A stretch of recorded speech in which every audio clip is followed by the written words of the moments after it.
आपका आभार व्यक्त करेंगे कि सिवान जिला में होने वाले किसी भी जन आंदोलन को खबर को जन जन तक पहुंचाने के लिए हमेशा तत्पर रहा है। शिक्षकों पर जब हमले हुए हैं तब भी आप लोग आगे बढ़ के आ पाए हैं और आपकी टीम आई, ये पूरा समूह का हम आभार व्यक्त करते हैं, धन्यवाद व्यक्त करते हैं। पिछले भूख हड़ताल प्रकाश भारत न्यूज पे एक बार फिर से आप सभी दर्शकों का स्वागत है।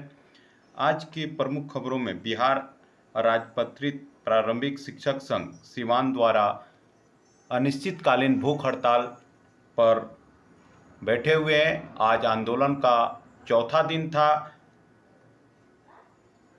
तीसरे दिन डीईओ मौखिक समझौता के लिए इन शिक्षक नेताओं के पास पहुंचे थे और अपनी बातों को उन्होंने रखा, जिसे शिक्षक संघ के नेताओं ने अस्वीकार करते हुए सभी मुद्दों पर लिखित मांग की।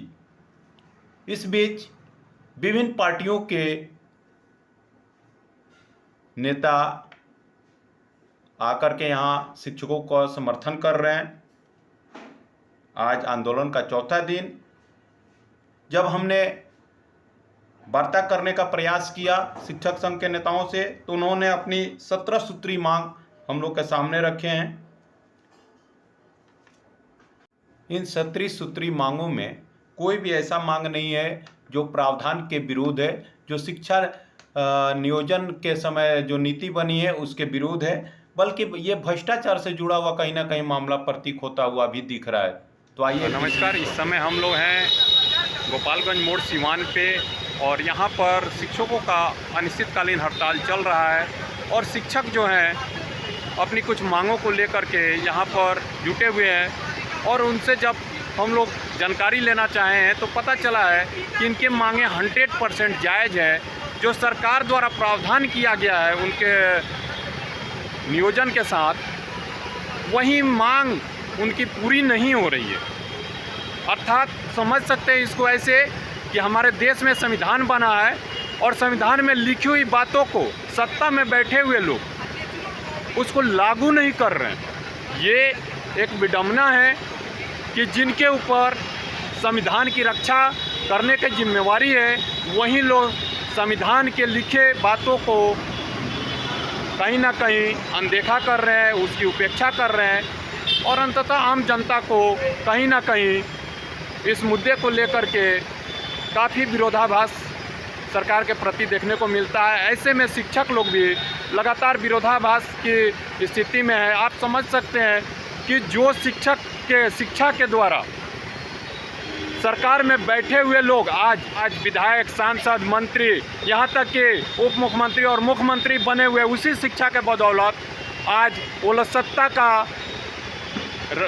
राजपान कर रहे हैं कहीं ना कहीं। और ये जिनके द्वारा वे चुने गए हैं, जिनके अधिकारों की रक्षा करनी है, उन लोगों को ये लोग किसी न किसी तरह से प्रताड़ित कर रहे हैं। और शिक्षकों को लेकर के तो जब भी बात होती है, मैं एक ही चीज़ कहता हूँ कि माननीय मुख्यमंत्री जी और शिक्षा विभाग के संबंधित पदाधिकारीगण, आप भी किसी शिक्षक से पढ़े हैं और जब आप शिक्षक से पढ़े हैं तो कहीं ना कहीं आपकी जिम्मेवारी बनती है कि शिक्षा को लेकर के कोई समझौता आप न करें और उनकी मांगों को तत्काल माना जाए। मैं प्रमोद कुमार साहवाल, प्रकाश भारत न्यूज़ के लिए सिवान से। अभी आप देख रहे हैं कि इस समय हम लोग गोपालगंज मोड़ पे हैं और शिक्षकों का अनिश्चितकालीन भूख हड़ताल लगातार जारी है।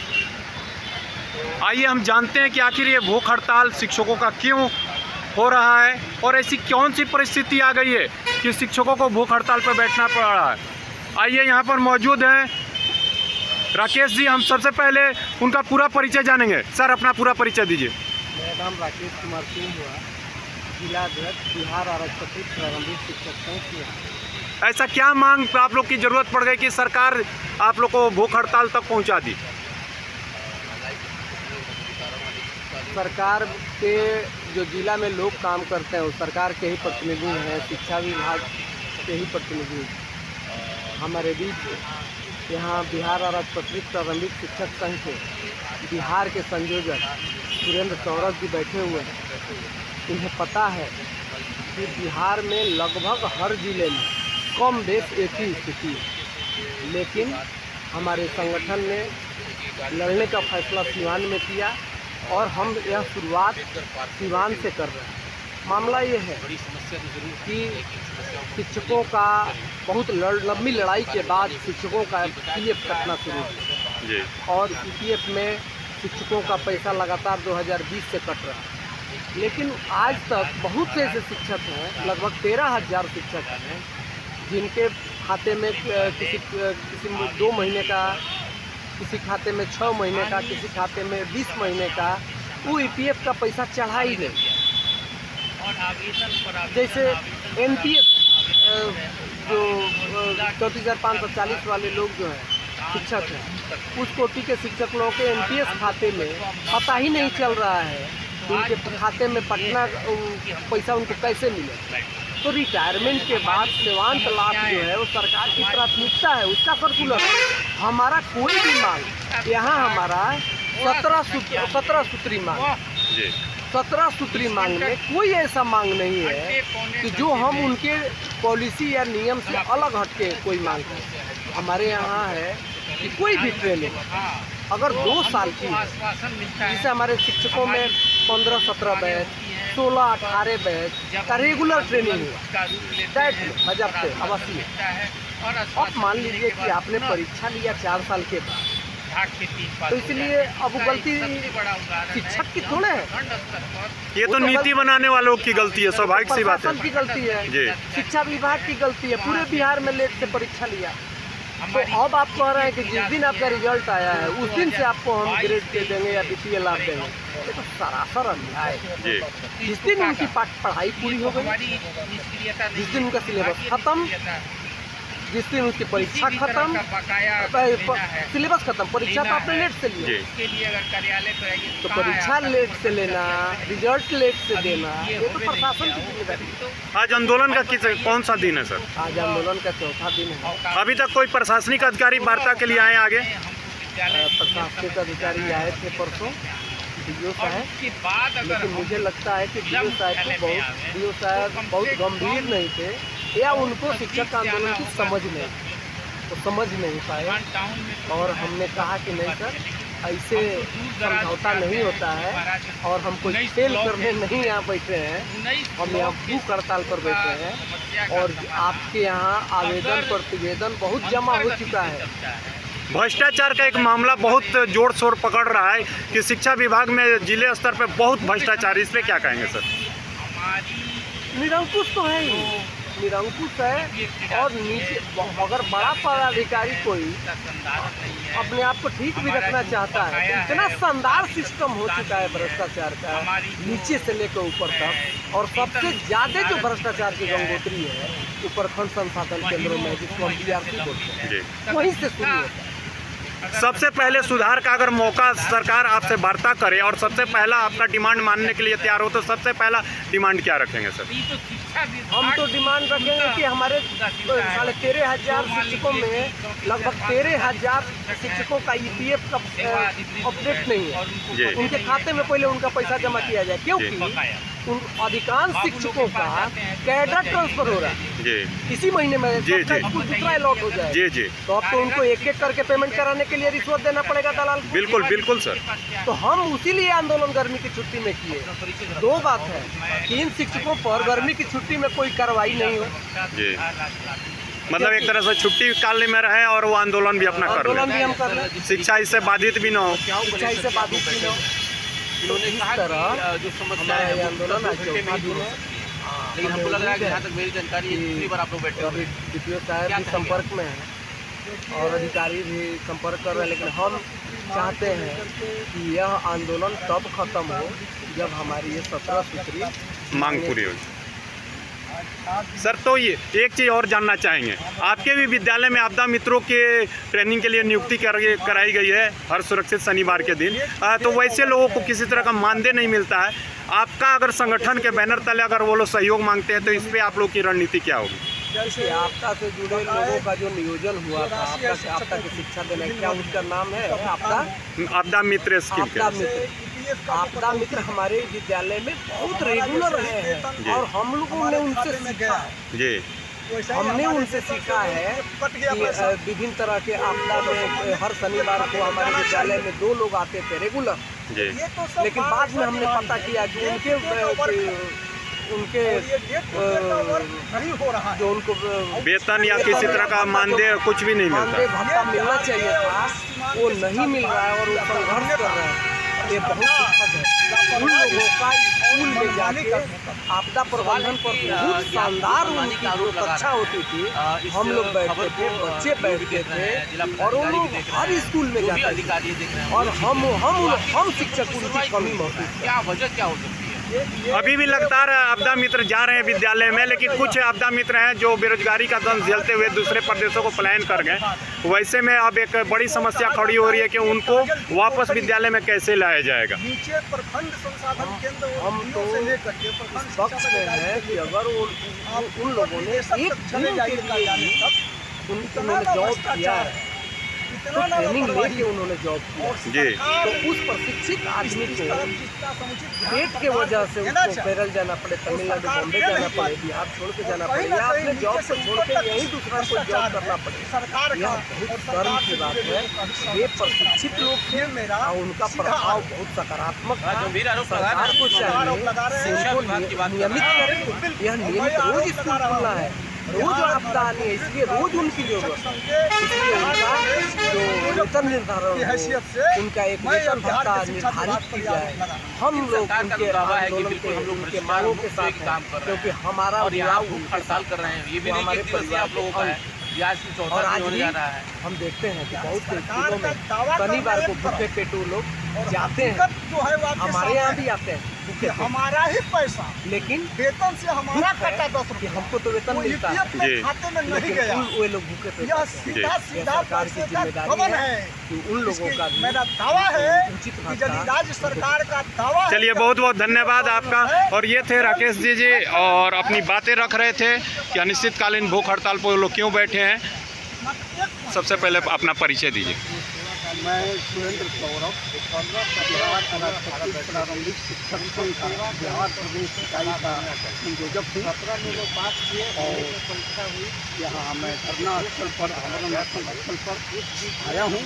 सवाल यही है कि सर आखिर ये धरना प्रदर्शन क्यों? ये धरना प्रदर्शन तो इसके लिए 17 सूत्री डिमांड पहले से ही जिला प्रशासन को, शिक्षा विभाग के अधिकारियों को प्रेषित दे दिया गया और इसमें जो भी मांगे वो जिला शिक्षा पदाधिकारी के कार्यालय के डे टू डे का वर्क, मसलन हमारा वेतन भुगतान नियमित हो, मसलन हमारा जो कटौती है वो EPF के खाते में जाए, मसलन प्रखंड के शिक्षा कार्यालय में जो DO बैठते हैं उनके कार्यालय में हम जब कोई अभ्यावेदन दें तो उसका हमें रिसीविंग दिया जाए, मसलन कि जो भी डे टू डे का वर्क है उसको दिया जाए।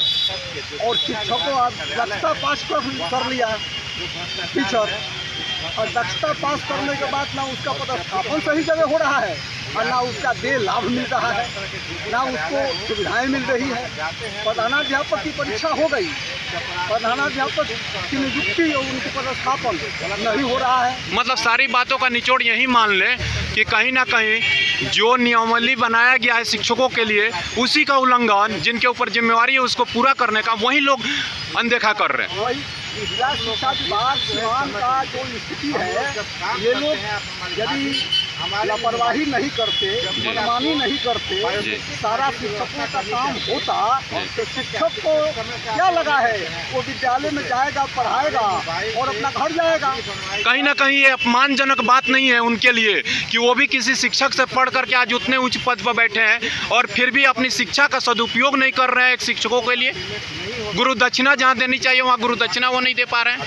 ये जो पूरा शिक्षा विभाग है, महकमा है, नीचे से ऊपर तक ये भ्रष्टाचार में डूबा हुआ है और इसीलिए मनमानी हो रही है।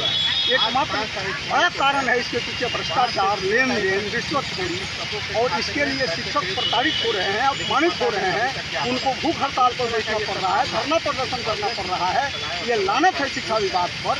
और मैं यहाँ इस आमरण स्थल पर आकर के इनके सवालों, इनके मांगों का समर्थन करने के लिए, और यदि ये जिला प्रशासन नहीं चेपता है, जिला शिक्षा विभाग नहीं चेपे और इनकी मांगों को नहीं मानी गई तो ये आंदोलन और आगे बढ़ेगा, और जो भी इसके परिणाम होंगे इसके लिए जवाबदेह जिला सिवान का जिला शिक्षा विभाग होगा।